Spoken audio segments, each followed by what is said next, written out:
Hello, everyone. This is episode 29 of Here Comes the Pitch, a podcast about pitching story ideas. I'm your host, Derk Harron. In today's episode, I will be pitching a comic idea called The Fantastic Food to my guest, Luster Kaboom. I would compare this idea to the comics The Tick and The Fantastic Four. Well, without further ado, here comes the pitch.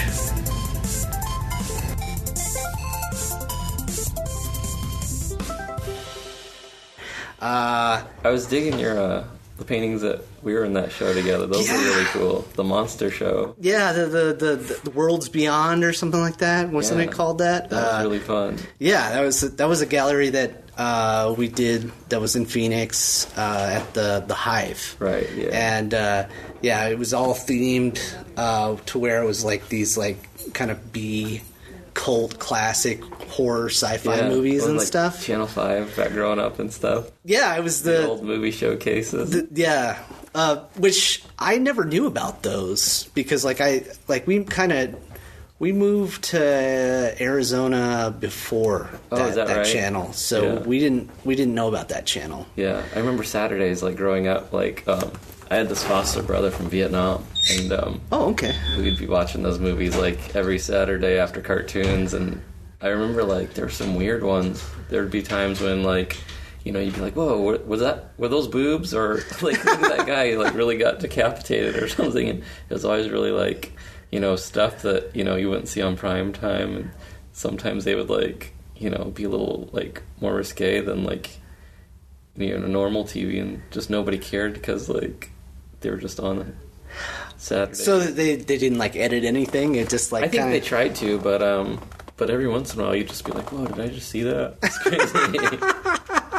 So how old were you when you were watching that stuff? Oh, I was little. Probably like, I want to say like 4 or 5 or 6. Oh wow, you know? That's what we're, you know, back in the day. Just, you know, parked in front of the TV.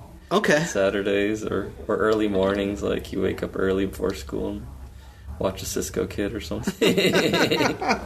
Yeah, we kind of had that in Florida because like we moved to Florida when I was like 4 and my brother was like 3, and so you know, Saturday mornings, Sunday mornings like that, they would have like creature features and stuff like that, and I think that was how my brother really got into Godzilla and like the kaiju movies and stuff like that.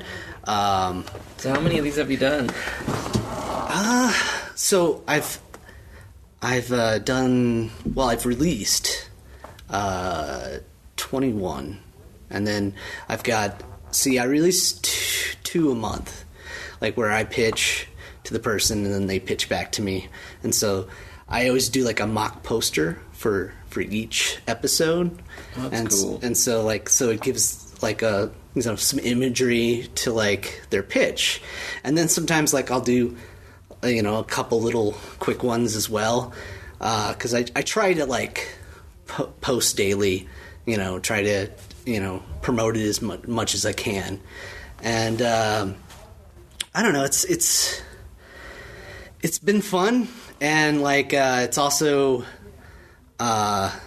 it's made me like stay with a schedule, like just to keep creatively making content, because you know, like you sometimes you just get I don't know, you know, lazy. That's you know, like especially, you know, being an artist, and then also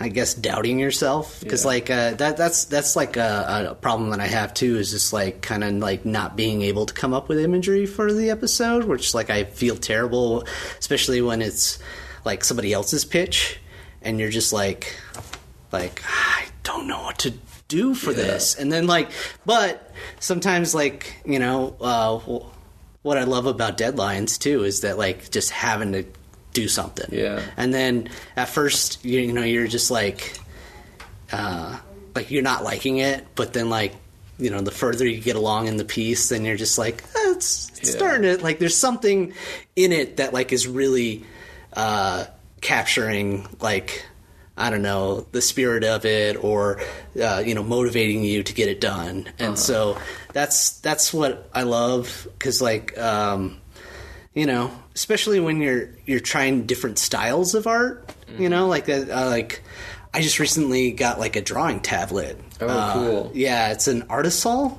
which is like kind of a cheaper version of like the Wacom Cintiq. And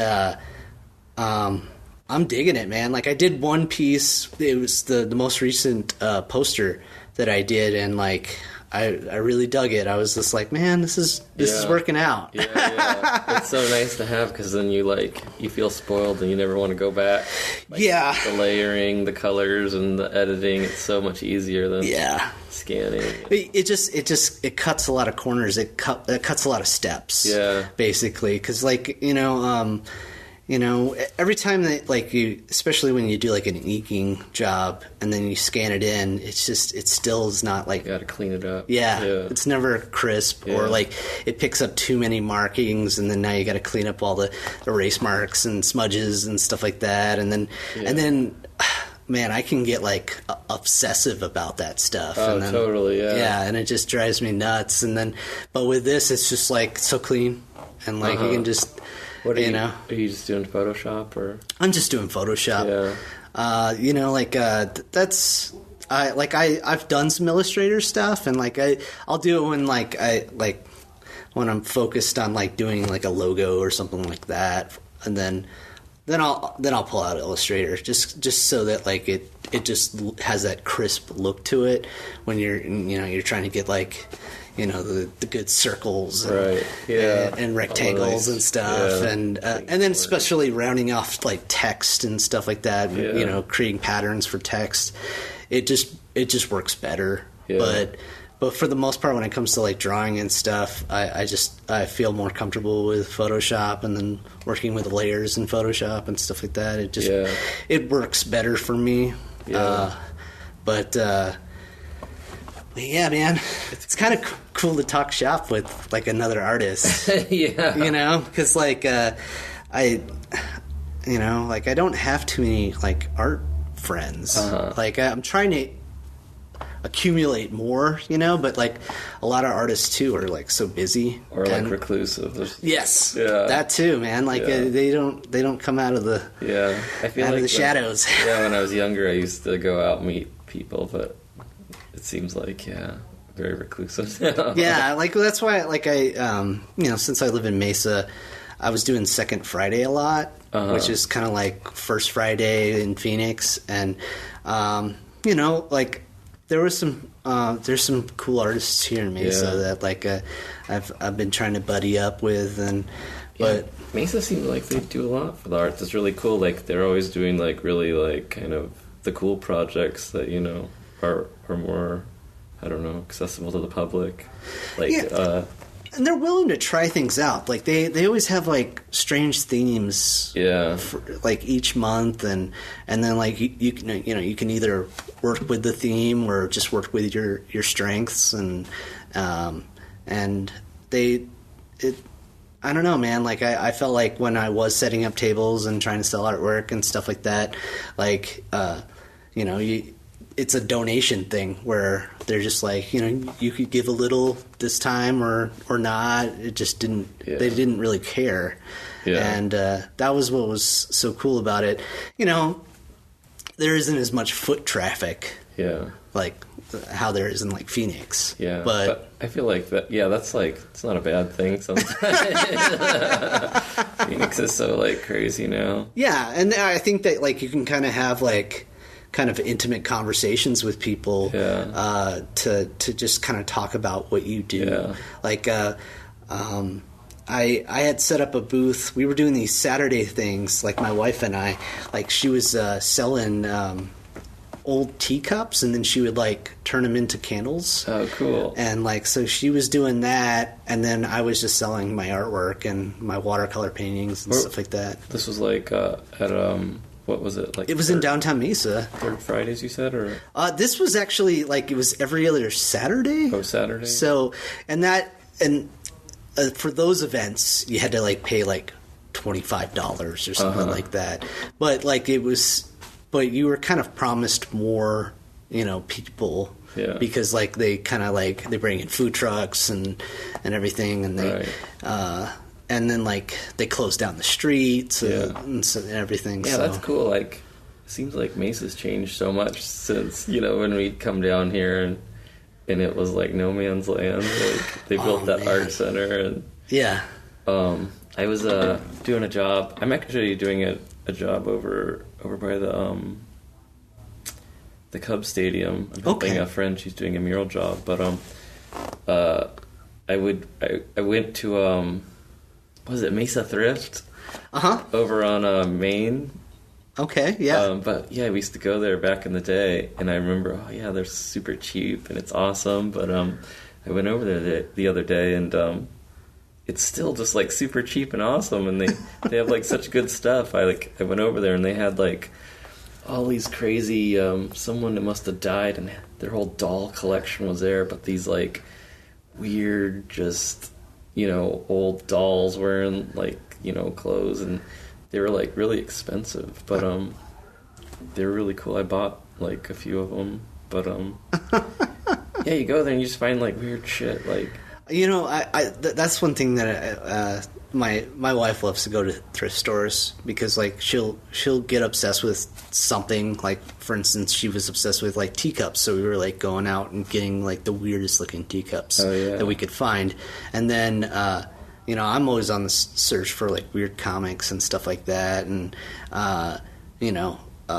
somebody always like just kind of throws out like their whole comic book collection, and then like I'll just go through it, and there's always like some strange titles or like a full collection of something that like they don't really know that they have, and you're just like, so all this stuff is like like $5, and they're just like, and you're just like, Do you ever go out with Billy looking for stuff?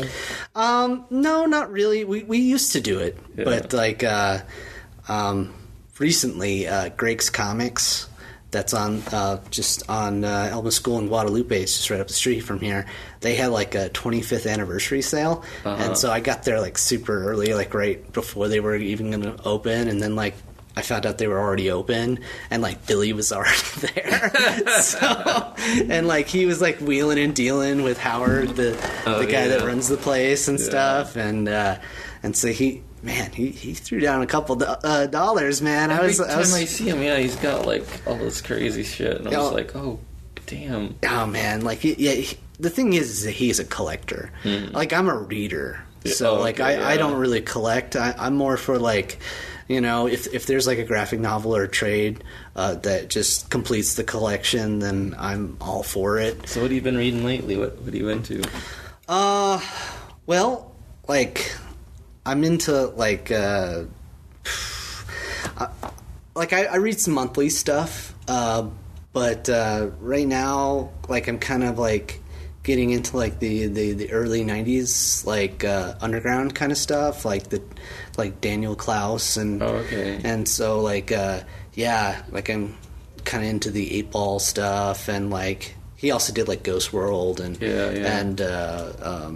what was it, the Art Confidential. I love his drawing style. Yeah, so but like I kind of wanted to like check out like his like his really old stuff, because I knew how weird that was, and like there's a really cool like YouTube show called K-Feb Cartoonist, and it's like Ed Piskor, the guy that does like X-Men Grand Design. He did that like hip hop history book that was like Eisner nominated and everything like that, and now like X-Men Grand Design is like a huge thing as well, where he's literally taking all of the different decades of like X-Men comics and then like blending it all together and making like it historically accurate. Oh, weird. Yeah, and he's a total nerd, and so it's like him, and then this other artist, I can't think of his name, but he does like Street Girl, and like that's a really interesting comic too. And he does Plain Jane as well, and so it's just them like talking comics and talking shop. And then what's really cool that they're doing right now is that they're reviewing the first 50 Wizard comic magazines, and so they're like breaking it down, and each episode is like 4 hours long. So I'm like, sometimes like I just catch little parts of it because I'm like, I can't listen to this whole thing, you know. So, but some of them I have just because it's just like, you know, like they let you know all the highlights of the episode, and you're just like, oh, I gotta check out all this stuff. But they're awesome, Ed Piskor and. It's called Piskor? It's called oh man, I just said it too. Oh man. It's Kate Fab. Kate Fab? Huh. Yeah, like cartoonist. Interesting. I'm so out of touch, I don't know any of this. Yeah. No. It's cool, man. I'll send you a link to it all, but like I just think that it's really cool to see two cartoonists that are working in comics today that like just have so much respect for like the old stuff and like kind of the alternative stuff. Yeah. You know, like the Hernandez brothers and stuff like that. You know, Love and Rockets and so but so that's the kind of stuff I'm like checking out. I'm checking out like more of the black and white stuff, but I'm really into like watercolor comics too. Like anybody that's like a watercolor artist that does comics, I'm always intrigued by, because it's just like, you know, like I love just like regular comic art, but like a lot of it's all digital and digitally colored, and so like I look at that and I'm like, those guys are artists that do the watercolor stuff, because it's like those are paintings, you know, just like how much detail that they go into, and then plus they do it so fast. Like I've watched some of these artists that do like, you know, they'll do like a whole page, you know, and they'll speed it up, of course, but like you're just like, holy shit, like all the layers that they go through, and like how there's so much planning with watercolor too, especially. Oh, it's so unforgiving, yeah. And so I just love it how like they like focus on certain hues, and then they just, it's almost like a printer, like where they start with the yellows and then they start with the reds and then they start with the blues, and like you're just like, oh my god. Yeah. Have you ever used colored inks? A little bit. That's really fun. Like, you know, the nice thing about colored inks is like it's very much like watercolor, but it's permanent, so when you're doing the layers it won't pick back up and get muddy. Oh, okay. But there's some old like illustration, you know, like books on how to do like those techniques, and it's interesting. I used to have one, and it kind of showed how to do an ink painting, but at the end it would end up, you know, looking a lot like an oil painting because the colors were so rich. Oh, and, wow. But you should try it if you like the watercolors. It's super fun. Yeah, because I love watercolor, but it's so hard. Like once you scan it in, that like you lose a lot of the color that you've put into it. So sometimes I'll just photograph it, because I'm like, it just doesn't work well with. Oh, you have better luck photographing it? Yeah, you know, like especially if you light it pretty well. And, you know, like you can really pick up the colors that you put down on the page, right. And so especially if you work kind of dark too, like like a darker tone, and then because every time you scan it in, like it's going to light everything up. So so if you work kind of darker, and then like, you know, like somebody will be like, wow, that looks kind of muddy, but you're just like, just wait, and then you scan it in, and I'm like, oh, Jesus Christ. Yeah, like the Photoshop magic. Yeah. So, and then like, you know, like you can. Do you ever see that one guy who does, what is it? The Blade Immortal? This Japanese comic. No, I don't know. But are you into like those anime kind of Japanese comics? Like I haven't really checked it out yet. Yeah, I don't know anything about it either. But he's been around forever. But he's got this really great style. Like his whole comic is like done in like different styles. So each panel kind of switches it up a little bit. But he'll incorporate, I think, like pencils and, you know, dry brush and like all that stuff. But if you like that kind of stuff, like you should check him out. Like His art's really good. His story's really good too. It's really violent and crazy. Blade Immortal. Yeah, they actually turned it into a movie recently, but I didn't see the movie. It looked kind of silly. Okay. No, I'll have to check that out. So let's get into the pitch. Okay. So I had kind of mentioned that there was like a lot of characters that I used to draw when I was a little kid. Like, I started out like really getting into drawing like probably around like 7 or 8. Like I had been drawing since I was like 4 or 5, but like I really started getting into drawing like at 7 or 8, pretty much because like I was having a lot of trouble with school, and like I was a slow learner, like I was a slow reader, and so how I kind of spent my time was like just separating myself from most kids and just drawing in the corner. Like I was the kid that just drew stuff and like kind of stayed by myself for the most part, and so these were characters that I always like drew all over my homework and stuff, and and so I'll actually show you. Oh, you brought some stuff? Yeah, I had to like draw it, and then like I wanted to like draw it how I drew it as a kid.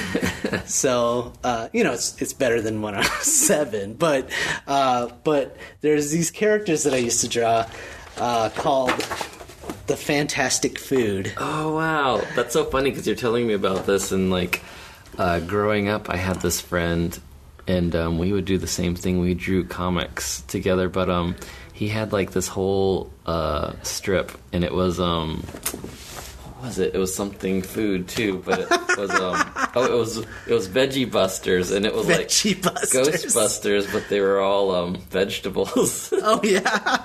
But this is awesome. This like totally is like so cool. So yeah, because like one thing, being a little kid, like you love fast food, and so like and McDonald's was like the thing that my parents gave to us a lot. So I like how they're not like McDonald's characters. They're all like pretty tough with like superhero muscles and stuff. Yeah, there's Food Man, Food Kid, 2 scoops, but I always thought it was funny because like it's 3 scoops. Like 1 scoop. What are these, like hamburger hands? Or? Yeah, hamburger hands with French fry fingers. And, that's awesome. And then like for some reason he's got like egg for his hands awesome. and stuff like that. And we're into French fry fingers. Yeah, and then they have like nuggets for. I like Miss Nuggets. She's got some lumps. She does. And then I don't know, these were characters that I drew all the time, like just on the the borders of my homework and stuff. And then like I would create little comics for them, but then like I didn't read and write very well, so like there wasn't many words. It was all just like visuals of them like doing stuff. And then also like I would do like level designs because since I was like really into video games and stuff, to mention that we're also at 1-Up Games in Mesa, Arizona, my brother's video game store, and since my brother, this place is awesome actually. Like it's funny, like I keep getting distracted looking at all these things, like. But I what I love about this place is that like it's just it like. I don't know. I just get like such a creative vibe from it because like, and it also it kind of brings me back to like being a kid and the box art, like the cover art. It's like so crazy. Like I remember going to like Toys R Us and like you'd go and you'd see them all on the wall and and you just go off of like the art on the box because you didn't play it. There's no way you could see what's inside the box. The art was always so cool. And then the art was better than the game. Yeah, totally. I was looking over at the Genesis section at all the games that I wanted to play but never did, and just being like, oh yeah, or whatever, Evander Holyfield or like, just like all those crazy games that you always wanted to play, and it's so cool. And then you find out they're like. Yeah. Not good. Yeah. Like, I'm glad I didn't spend my my money on that. Yeah, $40. Yeah, dude. And it's so funny too. Like when you like I see you know, because he has like a lot of old magazines, old video game magazines, and then you see the price of those games and those systems, and it's like the same as today. You're just like, geez, they were selling that stuff at such a high price, and then totally. Parents bought it, kids bought it. It was, and so, and then of course, these are superheroes, so there's always the bad guys. I wasn't able to color this, but wow. So yeah, of course, since they're like based on like kind of McDonald's, like just the color palette and like how they look. The Whopper was the main bad guy. He's got like a gun. Is that like a ketchup gun or something? Yeah, ketchup and mustard, and then then there's like Dr. Crazy Fries. He's holding these beakers of like, and then I always assumed like that he created monsters and stuff like that they would fight, and then they're like the McDonald's fries that don't decompose. Yeah, exactly. That's what I wanted to get into too. And then there's the henchmen, like the Fry guys. He's got like a Chinese star and the other guy's got a spatula and stuff. And then there was there's the dumb bad guy. He's so like the muscle. Yeah, I would assume, but he's kind of like the Bebop Rocksteady character. Okay, yeah. But yeah, those were the guys that I kind of drew all the time, and but that's so funny. Yeah, it takes me back. I used to do the same exact thing and make up these dumb characters. Yeah. So, what I wanted to kind of figure out is like make sense of it, and so I thought it would be interesting if let's just say that we all died from nuclear war, and so the only things that survived was cockroaches and then fast food, since they're so well preserved that they lasted. And so what if at some point some alien race came and somehow evolved the fast food and made them into the new, or what if the fast food kind of started mutating on its own and becoming more invincible and undecomposable. Yeah, I always go towards aliens. Aliens are the ones that end up, making it always happen. Yeah. They always have someone to blame. Or, did you ever see Prometheus? Oh, yeah. How, there's the engineers that come and then they just release the DNA on a planet. And then, then just over millions and millions of years, it just evolves into whatever. Yeah. My wife and I are, way into, just hoochie boochie stuff like that, but we always reference Prometheus. I'm oh yeah, what if that's all true? The aliens came and made humans, and such a great concept. Yeah, I think that movie's underrated. Actually, even though I didn't like Alien Covenant because I felt that was that the newest one. Yeah, that was the newest one. I feel I think they gave that one, but it was what was that with the robot guy? Yeah, pulling all the strings and stuff. Yeah, you didn't that one?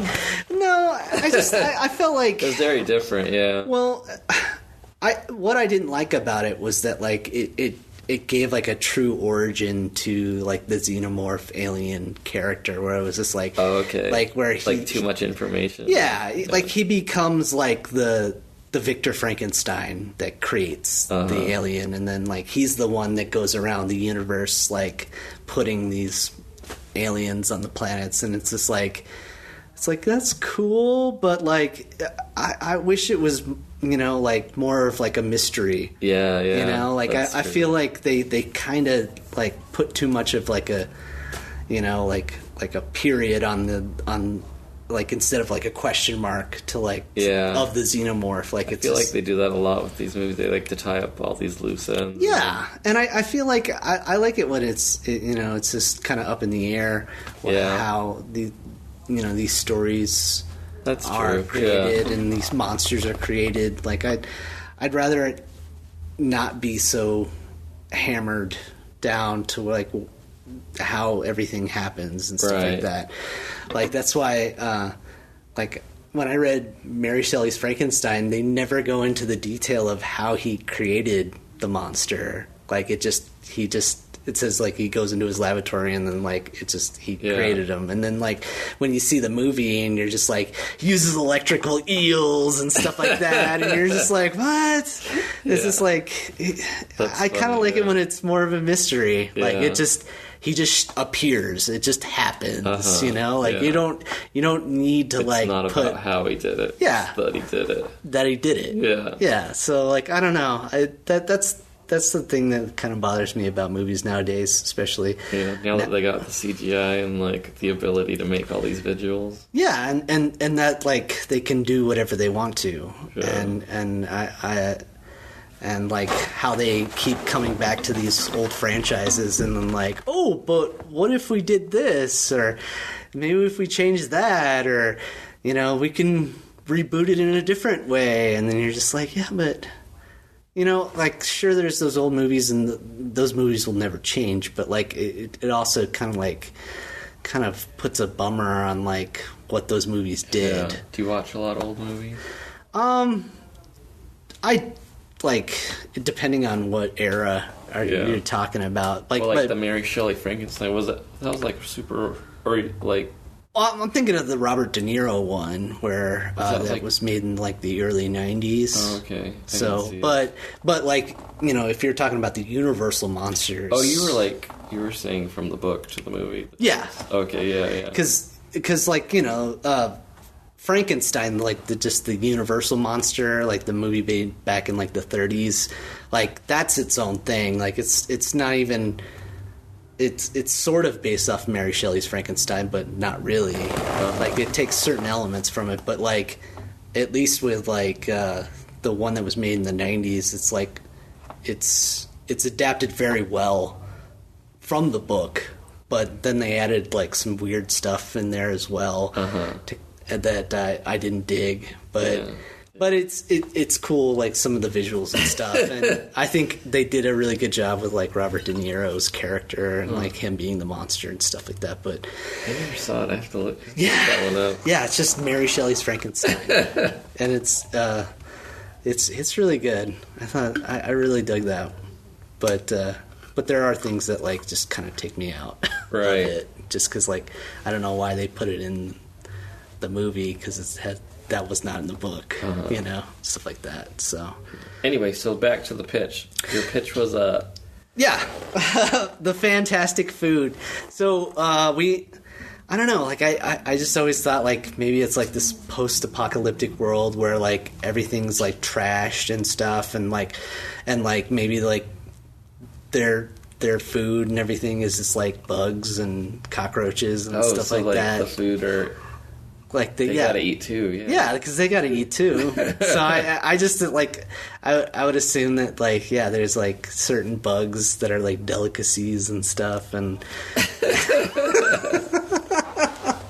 so what if they eat salads? What if they're eating all the like what if they're really healthy? What if they're really healthy? That's interesting. I like that. Yeah, like that. Yeah, like they're vegetarians and stuff like that. They're eating up all the plants. Yeah, like somehow they were able to like, you know, even though the ground has been nuked, you know, it's been millions of years, so like all of that stuff is kind of dissipated, and now like you can grow crops again and stuff like that. Yeah. I don't know. Yeah, like all the dead people make the ground fertile. But I just assumed that. Oh yeah. But I just assumed that, like, you know, because they are kind of like these mutated fat food people, you know, because like they're, you know, like their body is a you know, like for Food Man, it's like a carton of fries, and then you know his head is a cheeseburger. You know, it's just it's just like it's kind of like Frankenstein, where it's just like pieces of like everyone's a Frankenstein monster. Yeah. Somehow they like evolved like. So would they like be making a society and like you know, kind of running things like humans do? Yeah. I would assume like maybe someone found like a book and like so they've tried to civilize themselves, and like fighting each other, like. Yeah, I really don't know. Like that's why I brought it up too, because it's just like it's so kooky, but like how to ground it, I don't even know. Like, because it's just like I always just thought like there's no explanation. Like, because with a kid you're just like it's just a food guy and like he fights other food. I don't know if you remember Food Fighters. Like, they were like these action figures. That does sound familiar. Yeah. They were like little army foods. Yeah, and they had like human arms and stuff, and they were all muscular, but like their whole body was like a food, like it was like a taco, and they all had like army hats on and stuff like that, helmets. Yeah. And like like there'd be like Taco Terror, and like there'd be like Private Drumstick, and like and then like I remember the hamburger guy. The hamburger guy, like he was like a general. Yeah, and then like they had their own. Those guys. I had a few, man. Yeah. Like I remember like gravitating towards that because like I think I was drawing Fantastic Food as well, and I was like, oh my god, they made toys of stuff that like I draw. So like I remember, you know, like my mom bought me a lot of those, and like I even had like the tank, which was like an egg carton with no joke. They had like vehicles. Oh wow! Yeah, like the one was like a giant spatula that like was like a. Do you still have those? My brother might have a couple. Oh wow! But that's crazy. But like we don't have like the big like tank stuff anymore. But yeah, like I went on because I recently went on like eBay and Amazon to like I wonder how much those things are, and they're like super expensive. Oh wow, I bet. So I googled all the old Lego sets, and I'm like, man, that's crazy. Like. Yeah. Those night castles are like $1,000, and you're just like, dude. Yeah. So nuts. Oh, man, I love the night castle stuff. Yeah, we used to get the knights with the little Robin Hood guys. Yeah. Like, I remember one year our big present was the castle. And I must have built that thing like 3 or 4 times because I was just like, you'd build it and you'd just be like, oh my god, and then you'd just be like, well, and then you'd smash it, you know, like a group of knights would come and destroy it, and then you got to build it all again. I remember we would always end up making spaceships out of the knight stuff, or just like it'd be something stupid. Well, what we would do is like we would like make these big brick like race cars, and then we would smash into each other, and then like how you would lose is if it loses all of its wheels, or if the character inside would fly off of the car. Yeah. So like sometimes like I would build something and then it would just be like a Lego head in the middle of it. So it's like it's still a person. Yeah, there's indestructible. So you wouldn't fly off, so you'd literally have to like break it and then get to the head that's in the middle. Yeah. So those are so cool.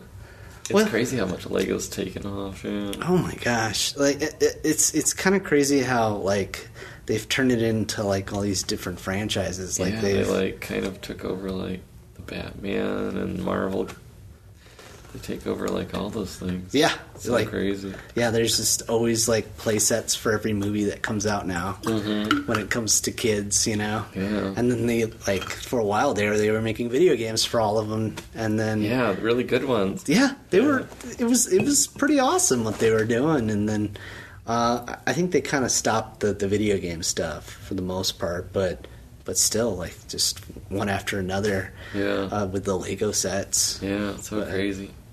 But, well, I feel like we touched upon the pitch. What were you thinking? Like a movie about this, or a TV show, or a video game?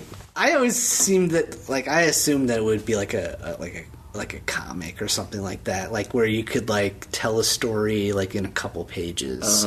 There's a lot of ways you can go too. Like, I feel like it kind of has, it could go like, kind of like how Walking Dead did with like these food guys, like, especially that dumb drumstick guy. Seems kind of like a weird zombie.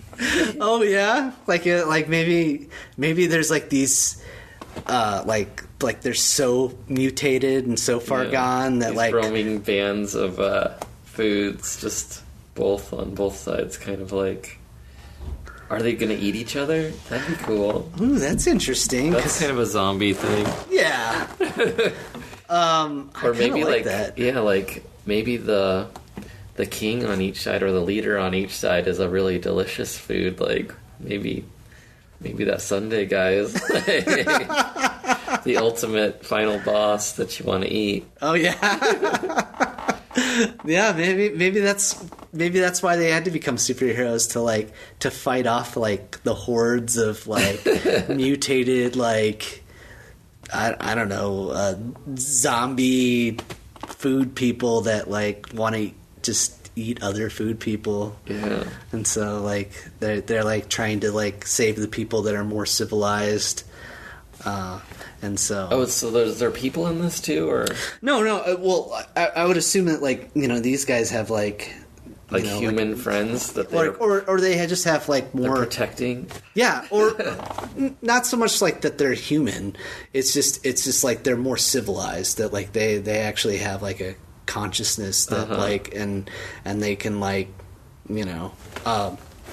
Do you feel like any of these guys is a more I don't know, a more good food? Like maybe the milkshake guy, he would be like kind of a, kind of heroic. Well, I assume that like he's kind of like the sidekick character, like where like there's Food Man and then there's Food Kid. Like Food Man's kind of like a little bit of everything, right? Yeah.